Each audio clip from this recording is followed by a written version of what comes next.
মানুষে সকালবেলা নামাজ পড়িত নাই, কোরআন শরীফ তিলাওয়াত করতো নাই, আল্লাহর উপরে তার গজব নাজিল হওয়া কখন আরম্ভ হয়ে যাইব, তখন বাড়িত শুনবো রাত্রিবেলা ফেসায় ডাকা ডাকি হড্ডা,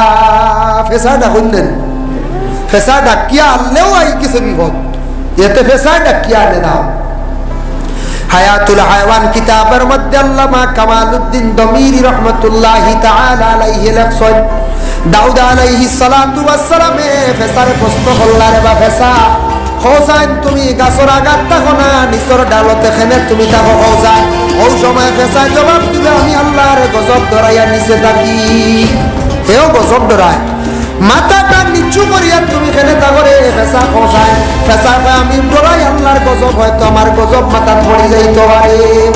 আবার হইতারে বা ফেসা মানুষের বাড়িয়ে বাড়িয়ে গিয়ে খেলে ডাকো, বলে ও কারণে আমি ডাকি মানুষের উপরে যখন গজব নাজিল হই যায় আমি তখন বুঝতাম পারি আল্লাহ এসে ক্ষমতাটুকু আমারে দান করছে, ওই সময় মানুষের বাড়িত গিয়া ডাকি মানুষের জাগাইয়া দেই বন্দারে তোমার উপরে বিপদ আর তুমি আল্লাহরে ডাকো ইয়াদ করো, ফেসা ডাকি লাইলে জলদি সারায় আল্লাহর ডাকা আরম্ভ করে দিতা, শিরনি কর্তা নফল নামাজ পড়িতা, বেশ দেরি না গায়েব তাকি দেখবা একটা গজব নাজিল হয়ে গেছে,